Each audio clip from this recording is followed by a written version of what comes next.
जय श्री कृष्ण बच्चों।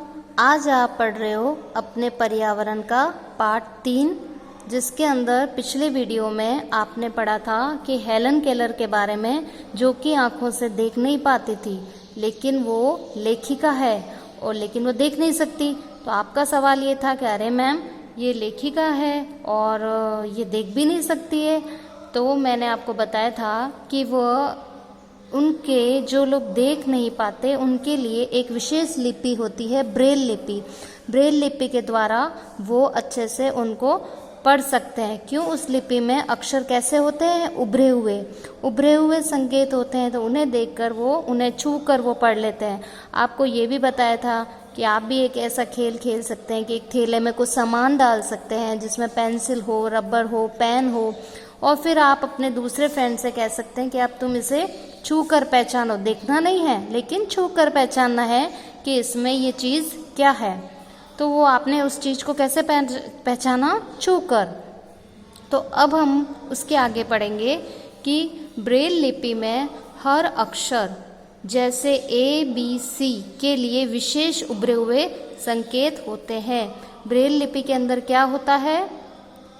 हर अक्षर ए बी सी के लिए विशेष, उसको पहचानने के लिए कि भाई ये ए है, ये बी है, ये सी है, उनकी पहचान के लिए क्या होता है? विशेष उभरे हुए संकेत होते हैं। और इस लिपि में 6 बिंदुओं से सभी वर्णों की आकृतियों का निर्माण किया जाता है। बिंदु कितने होते हैं इसमें? 6 बिंदु के द्वारा सभी वर्णों की आकृतियों का निर्माण होता है। 6 बिंदु के द्वारा क्या वर्ण? ए बी सी ऐसे लेकर पूरा जेड तक सभी वर्णों की आकृतियों का निर्माण कैसे होता है? 6 बिंदुओं के माध्यम से।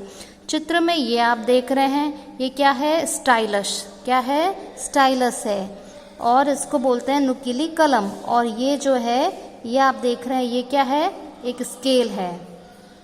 एक लकड़ी की स्लेट पर एक मोटा कागज रखा जाता है और उस पर एक विशेष स्केल होता है। तो पहले हमने क्या ली? लकड़ी की स्लेट ली, और उस पर हमने क्या रखा? मोटा कागज, और उस पर एक विशेष स्केल होता है। ये आप स्केल देख रहे हैं ना, ये स्केल होती है, और इसके ऊपर 6 बिंदु, इसके अंदर 6 बिंदु का समूह लाइन से बना होता है।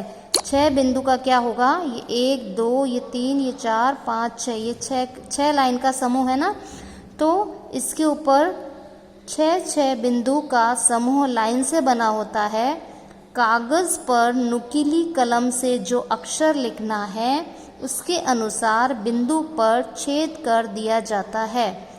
जैसे यदि अंग्रेजी भाषा का ए लिखना है, तो बिंदु 1 पर नुकीली कलम से छेद किया जाता है।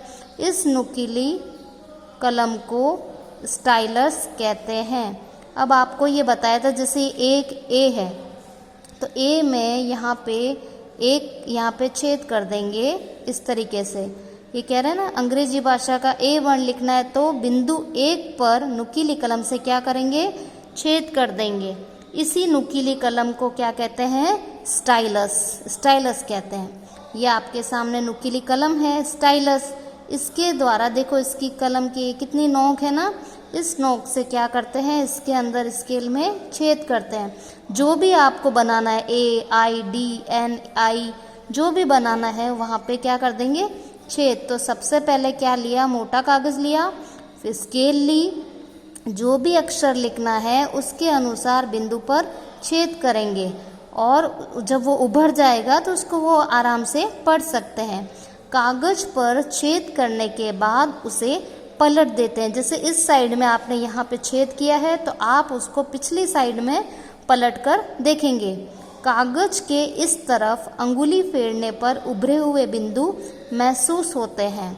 इन उभरे हुए छेदों को अंगुली से छू कर पहचाना जाता है कि क्या लिखा हुआ है। आप भी कर सकते हैं, आपके पास भी नुकीली कलम, या जैसे आपके घर पे प्रकार होता है, आप उससे लेके ऐसे ऐसे कोई भी एक चित्र बनाइए, या आप ए लिखिए, उस पर ए लिखकर ऐसे ऐसे आप उसमें छेद कीजिए, और फिर आपको इधर से पीछे से पलटने के बाद आप उस पर ऐसे अंगुली फेर के देखेंगे तो आपको पता चलेगा अंगुली को छूकर, अंगुली से उसको छूकर आप पहचानोगे कि यह क्या लिखा हुआ है। अब यहाँ पे नीचे ब्रेल लिपि में इंडिया लिखा है, INDIA, INDIA means India. Braille लिपि में इंडिया लिखा है और इंडिया मीन्स क्या होता है, भारत, भारत लिखा गया है। आप भी ब्रेल लिपि चार्ट की मदद से अपना नाम ब्रेल लिपि में लिख सकते हैं। आप भी अपना नाम उसी ब्रेल लिपि के माध्यम से लिख सकते हैं, जैसे इंडिया में ऐसे लिखा है। तो ये जो आपको कल मैंने बताया था, आपने देखा था, तो ये आपकी जो अल्फ़ाबेट है इसके अंदर ये पूरा ABC यहाँ से लेके पूरा Z तक, इसको देखकर इसके माध्यम से आप भी अपना नाम लिख सकते हैं। ये आप देख रहे हो, ये इस तरह 6 बिंदुओं का छेद बनाया हुआ है। इस तरह आप अपना नाम लिखिए और आप भी उसे छूकर पहचानिए।